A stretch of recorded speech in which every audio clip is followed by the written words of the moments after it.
Ang mga pagsubok sa buhay ay parang mga bagyo. Hindi natin kayang pigilan ang pagdating, pero kaya nating paghandaan at lagpasan. Sa gitna ng bawat unos, tandaan mo na pagkatapos ng ulan, laging may liwanag.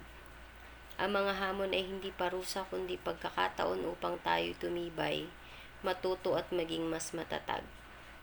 Laging tandaan, walang bagyo ang nagtatagal magpakailanman. Habang pinipilit mo ang bawat hakbang, mas lumalakas ang loob at karakter mo. Kapag nararamdaman mong napakarami ng humahadlang, isipin mong ito ang panahon na magpakita ng tunay mong lakas. Magtiwala sa sarili mo at sa proseso ng buhay. Ang mga pagsubok na ito ay maghahanda sa iyo para sa mas magandang bagay na darating. Sabi nga sa 1 Corinthians 10:13, wala pang pagsubok na dumating sa inyo na hindi pa nararanasan ng ibang tao.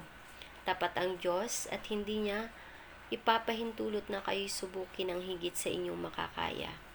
Sa halip pagdating ng pagsubok, bibigyan niya kayo ng lakas upang mapagtagumpayan ang lahat ng iyon. Kaya tumawag lang tayo sa Diyos at manampalataya sa lahat anumang proseso ang dinadaanan natin sa ating buhay, manatiling kumapit sa ating Panginoong Diyos. Thank you and God bless.